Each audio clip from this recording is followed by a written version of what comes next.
Halo, selamat datang di channel saya Pande dengan saya Dei Pande.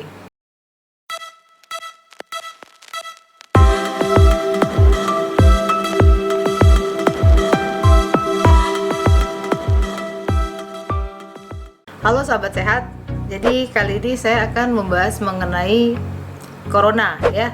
Jadi saya tidak membahas mengenai apa itu Corona atau apa gejalanya, karena saya yakin kalian semua mungkin sudah tahu.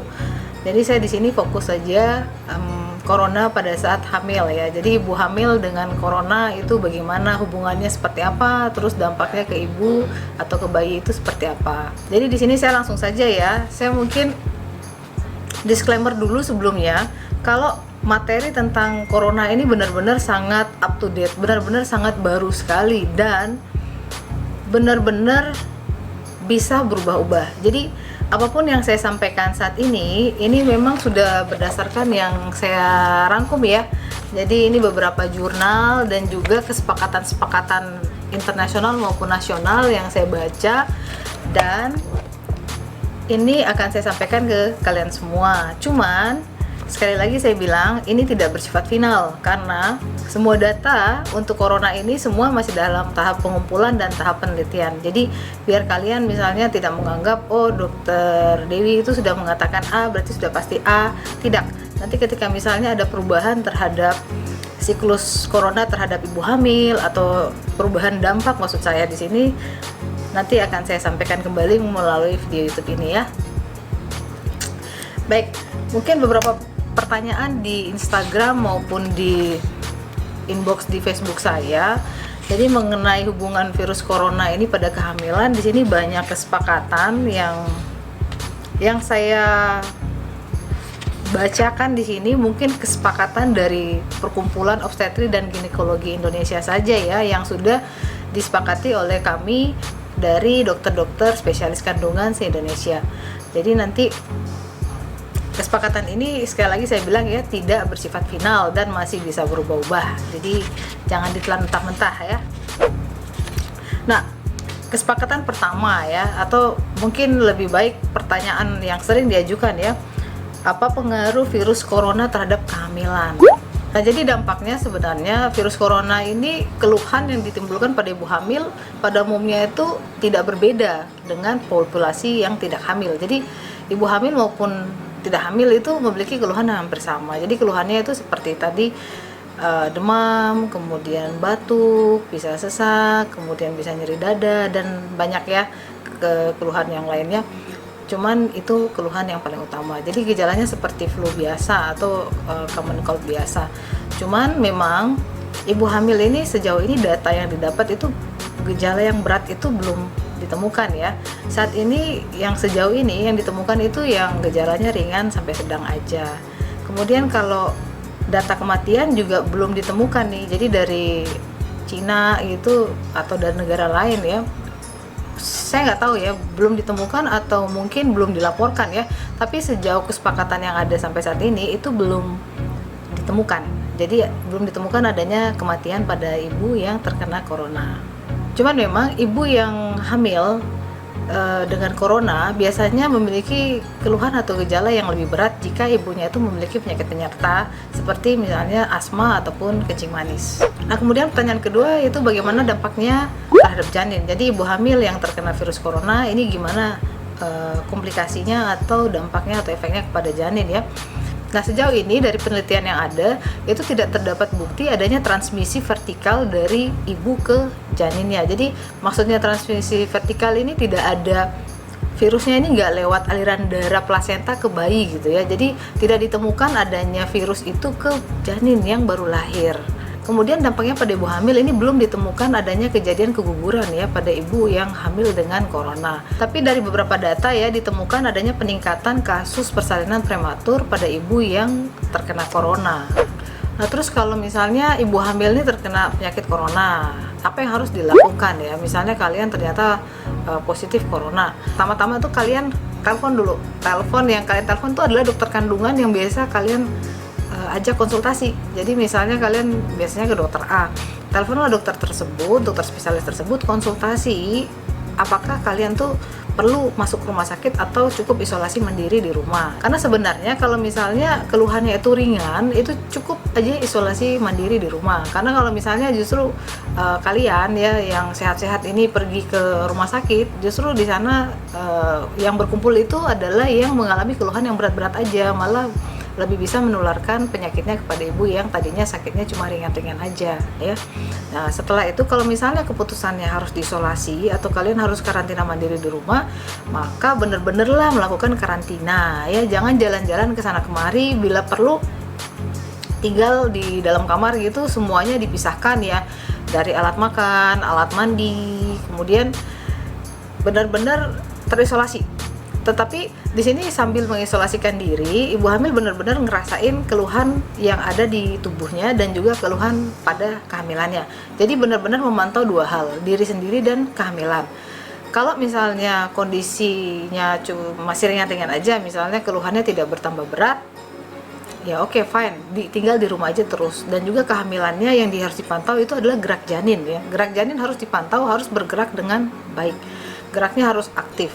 Jadi harus dipastikan tidak ada keluhan, jangan sampai ada pecah ketuban, keluar darah, atau sakit perut. Nah, dalam kondisi yang normal, tidak ada keluhan kehamilannya dan penyakit ibunya, keluhannya juga tidak tambah berat, ibunya boleh mengisolasikan diri di rumah.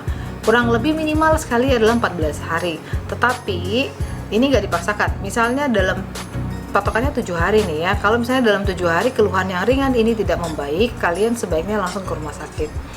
Tapi kalau misalnya sebelum 7 hari keluhan itu memberat ya, misalnya kok batu-batunya tambah parah, atau nyeri dada, atau sesak nafas gitu kan, nah demamnya juga nggak hilang-hilang, nah segeralah ke rumah sakit. Rumah sakit yang kalian tuju adalah rumah sakit rujukan COVID yang sudah dibentuk di daerah masing-masing ya. Oh ya, sekali lagi saya ingatkan, bukan hanya keluhan pada ibunya saja, tapi keluhan pada kehamilannya itu harus diperhatikan. Jadi dua hal yang membuat ibu harus segera kontrol ke rumah sakit. Terus kapan perlu dilakukan pemeriksaan USG? Maksudnya kapan perlu kontrol kehamilan nih? Kalau misal ini untuk, saya nggak ngomongin pasien COVID atau pasien tidak COVID ya. Kalau misalnya ibu hamil yang normal maupun ibu hamil yang COVID, itu pasti kita lakukan penundaan pemeriksaan USG jika tidak emergensi, dalam artian tidak ada keluhan ya. Kalau misalnya ibunya ada keluhan, baru silakan datang ke dokter untuk dilakukan pemeriksaan. Karena tidak lebih berbahaya kalau ibu tidak USG daripada ibu keluar terus kena COVID gitu. Kecuali kalau misalnya ibunya ada keluhan ya, keluhan baik pada ibunya maupun pada kehamilannya, silakan. Kalau misalnya kalian mengalami keluhan batuk, sesak, demam, nyeri dada, yang kalian datangi itu ya bukan dokter kandungan di tempat praktek. Kalau bisa langsung aja ke rumah sakit atau ke poli kandungan terdekat ya. Kalau misalnya kalian ke tempat praktek, di sana juga ada populasi ibu hamil yang lain. Jadi ya kasihan gitu. Nanti kalau ternyata positif bisa saling menularkan gitu. Tapi kecuali kalau keluhannya misalnya di luar demam, batuk, kemudian nyeri dada, sesak nafas ya silakan kalian mau datang ke tempat praktek dokter spesialis juga boleh. Kalau untuk pasien atau ibu hamil yang COVID, itu kita akan lakukan pemeriksaan USG 2 minggu pasca remisi.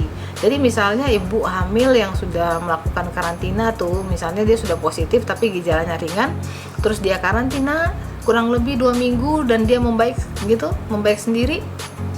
Nah, setelah itu 2 minggu kemudian silakan kontrol ke dokter kandungan. Jadi biar virusnya itu virulensinya menurun dulu dan kondisi ibu betul-betul sembuh supaya tidak menularkan ke pasien yang lain. Nah, kemudian ibu hamil yang terkena corona itu boleh menyusui apa tidak ya? Jadi sejauh ini boleh ya. Jadi ibu yang hamil dengan penyakit corona ini boleh menyusui bayinya ya, karena memang belum terdapat data adanya penularan atau adanya virus corona di air susu ibu ini. Jadi tetap boleh memberikan ASI. Cuman kalau memang ibunya positif, di sini kita melakukan karantina dulu selama 14 hari. Nah, jadi terus air susunya gimana cara memberikannya? Ya dipompa. Jadi ibunya harus melakukan pumping kemudian diberikan ke bayinya. Karena sebenarnya penularannya itu bukan dari air susunya, melainkan dari kontak antara ibu dan bayinya. Jadi kalau misalnya ibunya terkena corona terus ngotot mau menyusui, nah kita nggak bisa menghindari resiko terjadinya penularan itu.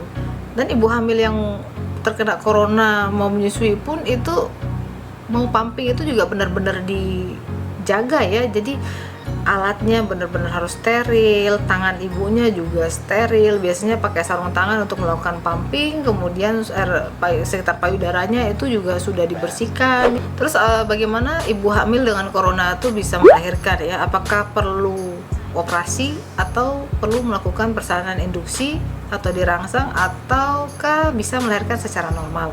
Nah, jadi kalau sejauh ini ya dari data yang ditemukan ya, dari data penelitian yang dikumpulkan, ibu hamil yang terkena corona itu dilahirkan sesuai indikasi obstetri. Jadi kalau misalnya memang bisa melahirkan secara normal ya dianjurkan untuk melahirkan secara normal. Tetapi kalau memang nggak bisa melahirkan secara normal, misalnya ibunya sesak-sesak hebat juga, atau ada keluhan lain di bidang obstetrinya, di kehamilannya atau di ibunya sendiri, ya memang kita tidak melakukan secara normal. Karena sampai saat ini itu memang tidak terdapat data yang menyatakan bahwa persalinan dengan cara seksual sesaria itu memiliki dampak yang lebih baik daripada persalinan normal pada kasus ibu hamil dengan corona ini ya. Nah terus kalau misalnya lewat waktu gimana dong, Ena? Apakah bisa diinduksi? Kalau misalnya tidak emergensi dan kondisi janin itu masih baik, kondisi kehamilannya masih normal, kesejahteraannya masih baik, itu boleh ditunda. Tetapi dalam pemantauan, maksudnya harus di USG kembali. Jadi minggu depan kita USG kembali. Kalau kondisinya bisa ditunda ya ditunda. Tetapi kalau misalnya ternyata ada emergensi yang membuat penundaan itu justru akan memperburuk kondisi ibu ataupun kondisi janin, ya memang bisa dilakukan percepatan proses persalinan. Kemudian saya menghimbau kepada seluruh masyarakat, bukan hanya ibu-ibu hamil ya. Jadi anjuran saya itu adalah sebaiknya kalian melakukan social distancing atau physical distancing ya. Jadi benar-benar menjaga tidak adanya kontak fisik, paling tidak 1-2 meter. Nah, kemudian anjuran saya sih untuk tidak menggunakan transportasi umum. Ini mohon maaf sekali ya bagi para istilahnya pekerja yang benar-benar yang kayaknya istilahnya income-nya dari transportasi ya. Saya minta maaf, tapi memang anjuran untuk physical distancing 1-2 meter ini benar-benar penting sekali, karena seperti kita tahu virusnya itu dia menempel di mana-mana. Jadi dia berupa droplet yang kalau keluar itu dan dalam jarak dekat dia bisa nempel.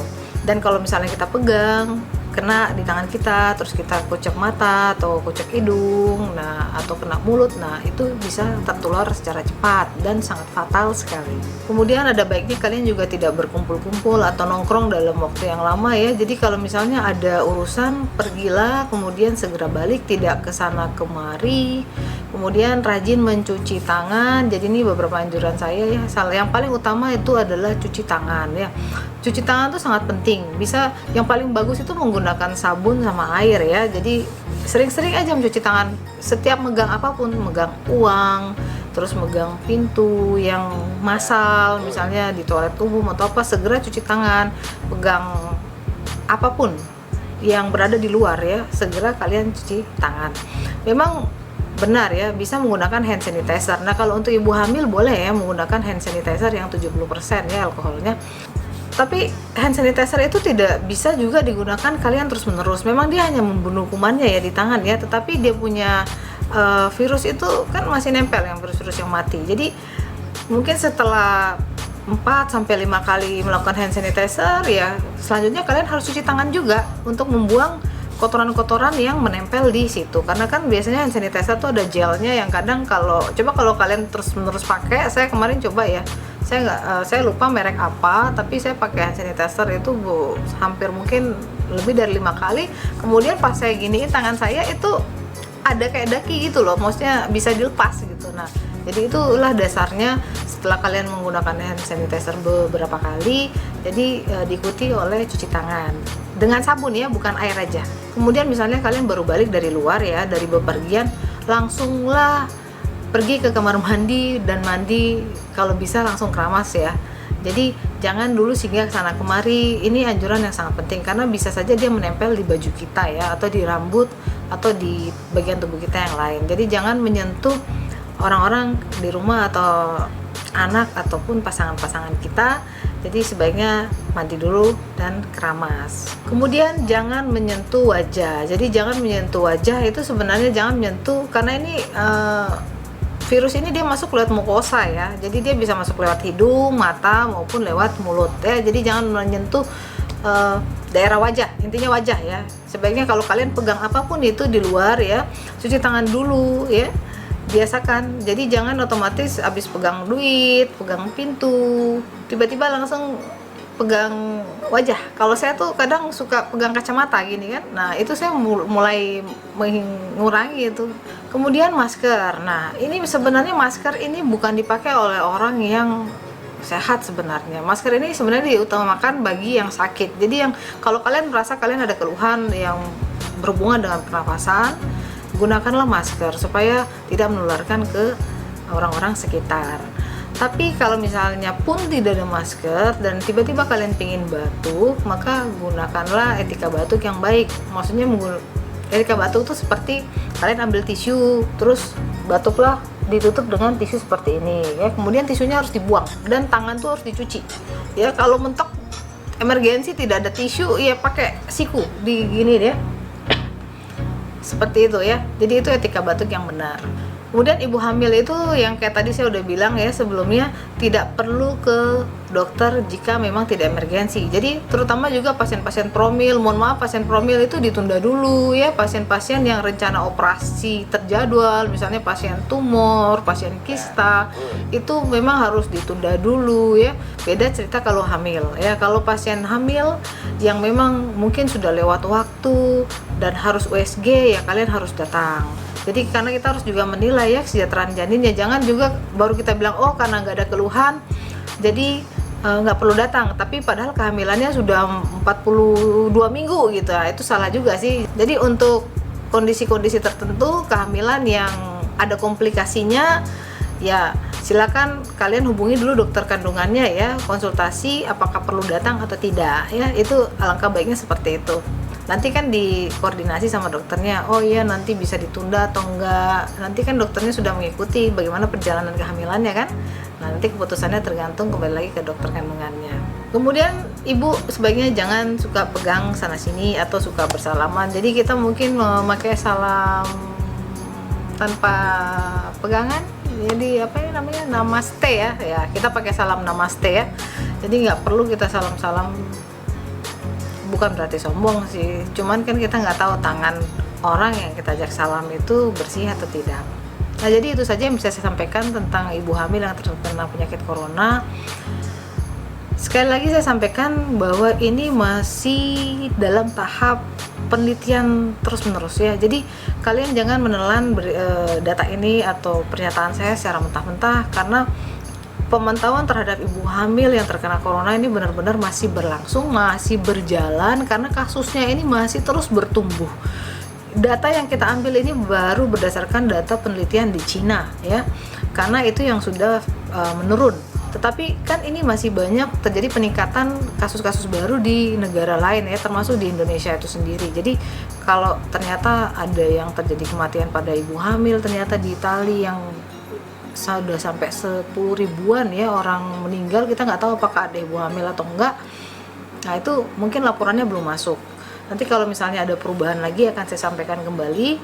Saya berharap mungkin video ini bisa kalian share sebanyak-banyaknya supaya ibu-ibu hamil yang berada di luar sana bisa mengetahui apa yang harus dilakukan ya. Jadi tidak perlu panik, juga tidak perlu takut.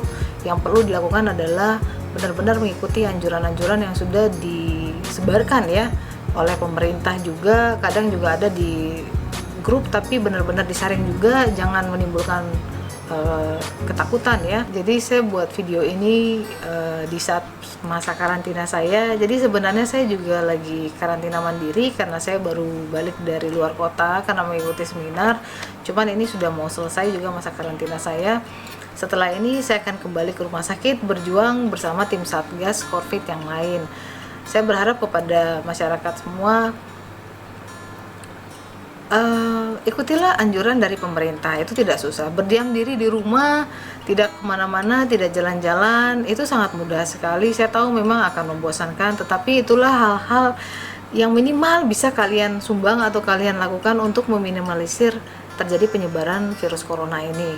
Jadi kalau memang kalian nggak bisa membantu dengan cara berdonasi, cukup kalian membantu negara ini dengan diam diri di rumah. Baik, jika kalian masih memiliki pertanyaan yang ingin saya jelaskan tentang corona pada ibu hamil ini, silakan komen saja di bawah. Terima kasih sudah mengikuti video saya. Sampai jumpa di video saya selanjutnya. Tetaplah berpikiran positif dan jangan lupa bahagia. Dadah.